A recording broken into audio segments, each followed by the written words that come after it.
So a friend wanted me to put their relationship struggles into words, and I suppose, um, I guess because I've been known to do this, here we are. This one's called Just Reminding You because I do not think I've said it since you left. But it is so far. And now, if I decide to go quiet, it will be that I am being immature because I am using silence against her because I am upset. What else can I do if talking does nothing, and can I not be silent either? Is she the only one allowed to be silent? She is the only one I actually use my voice with. I am known to need time, but no. Because I know her, I have tried to be a little more communicative and know my feelings so that I do not leave her in silence that hurts them. Or people. Damn. Then, if all of this is understood, it will be. I knew that trying this again was a bad idea. No, that is not what this means at all. Okay. I know how to love somebody like carrying water in both hands without spilling. I know how to remember the exact shape of your hurt, the precise angle of your silence, the way your voice changes when life has wrapped both hands around your throat. You tell me, I need this, I need honesty, I need softness, I need patience. I need you to speak differently, I need you to stay. And I do. God, I do. I learn you like a language with no alphabet, only weather. I keep notes in my chest, and sometimes physically. When you say you are thirsty, I arrive with water. When you say you are drowning, I become sure. When you say the world is too much, I make myself smaller, quieter, careful not to become one more thing you have to carry. You say this is how I need to be loved. So I love you that way again, again, again, until one day I bring you the very thing you once asked for and suddenly it irritates you. Suddenly the way I speak is too much. Suddenly my honesty is heavy. Suddenly my care arrives at the wrong time, in the wrong clothes, with the wrong voice. And I stand there holding the glass of water like an idiot while you look at me like I have spilled something. Do you know what it is like to always be the one who understands? To always be the one translating somebody else into mercy? Compassion. Oh, she is distant because she is hurting. Oh, she's quiet because she's overwhelmed. Oh, she's cold because she's protecting herself.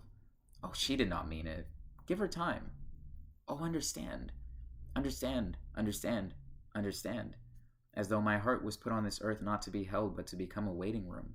Because when I am hurting, there is no language waiting for me, only silence.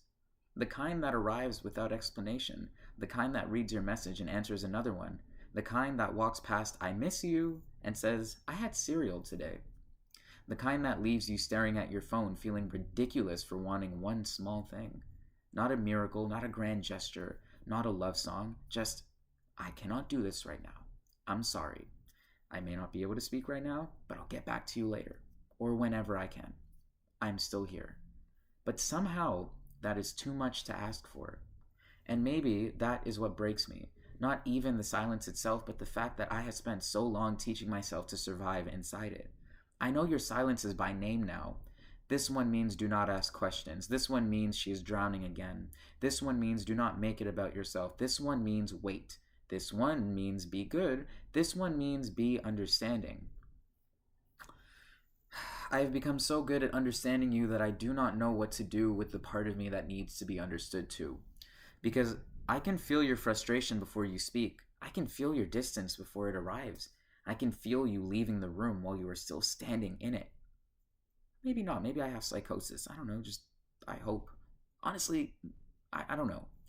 And still, I stay. Still, I tell myself that love is patient, that love makes room, that love waits, that maybe if I am softer, clearer, better, more careful, more healed, less needy, less much, less me, more, less, then one day this will stop hurting. But each time it hurts in a new place, right as I've plugged one place. Each time I become smaller, trying to fit inside whatever version of me is easiest to love. I'm so tired. Tired of carrying both sides of every conversation. Tired of being told to communicate by somebody who disappears. Tired of being expected to explain myself while making excuses for someone else. Tired of reaching toward a door that keeps teaching me how to knock without ever opening. You ask me not to disappear. You ask me where I go when I become quiet. But what do you want me to do with all the words that come back without a home? What do you want me to do when speaking changes nothing? What do you want me to do with the ache of loving somebody who says they are afraid of me becoming the very thing they continue to become. Because the strangest part is I do not even think you are cruel. I think you are hurting, I think you are scared, I think life has made a fortress out of you. But I am tired of loving fortresses, tired of kissing walls and calling it intimacy, tired of standing outside with flowers in my hands trying to convince myself that the locked door means trust. Maybe that is what I cannot understand. Why I must always be the one strong enough for both of us. Why I must always be the one who knows what you cannot say. Why my love is asked to carry everything, even the weight of being left alone inside it. And maybe the saddest thing is I still love you. I still hear your name and make room. I still reach for you inside every version of tomorrow. I still want to believe that one day you will meet me in the place where I have always met you. But tonight I'm letting myself be angry. Tonight I am letting myself admit that understanding somebody is not the same thing as being loved by them.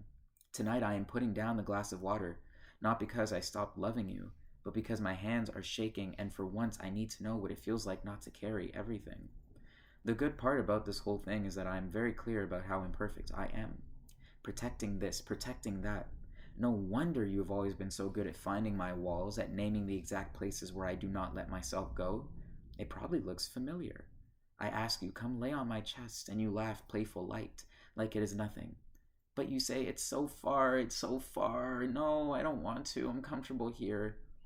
And maybe that is the truest thing you have ever said, because it is far. You have never once said yes, not once. And that is fine.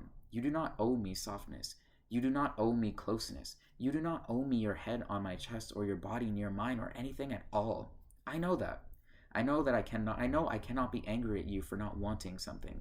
So instead I become angry at myself, because every time you ask me I say yes, or why not, or of course. Every time you reach for me I uncurl, and every time I reach for you there is always something, a joke, a distance, a maybe later, a wall dressed up as laughter.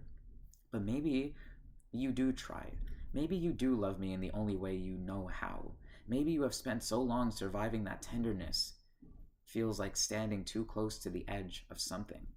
And maybe I fail you too. Actually, that's not even a maybe. Maybe I understand less than I swear that I do. Maybe I hurt you in ways I cannot see. Maybe I ask for things that arrive too heavy, too suddenly, too full of all the feeling I keep trying to hand to you. So maybe this is what love is. Not perfection, not destiny, not two people magically knowing. Maybe it is just trial and error, more error than trial. We're being put on trial for every error. And God, I hate love some days. Like, I really hate it. I hate how exhausting it is. I hate how humiliating it is. I hate how it can make you feel like you are begging for the smallest thing in the world. And I still love it to death. Because I am not somebody who gives up just because something hurts. I do not love by accident. I do not love because some invisible force has dragged me somewhere against my will.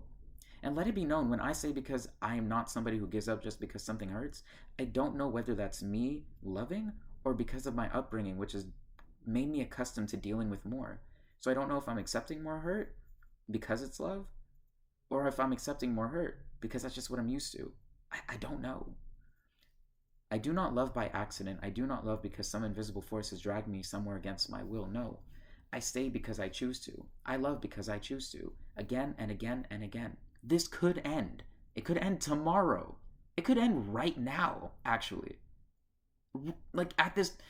But I still know that loving somebody means making choices. Hard ones, conscious ones. It means deciding what you are willing to carry, what you are willing to forgive, what you are willing to keep asking for, and what kind of silence will finally teach you to stop calling it love.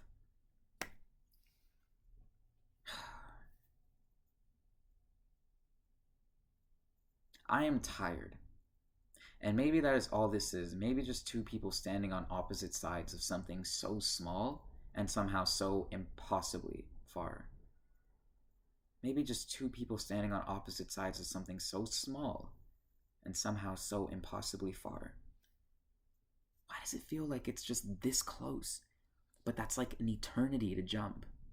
What is there with that? The distance between these two fingers, minimal. But somehow, it manages to become an eternity? No, man. I'm not a long jump Olympian. I can't... I'm not Usain Bolt. I mean... I'm really not built for this. But To my friend, thank you very much. I hope that this captures your emotion. I don't know why you wanted me to post it, but just know this is it. This is it. Happenstance is done for a while, for a long, long time. So I hope you like it.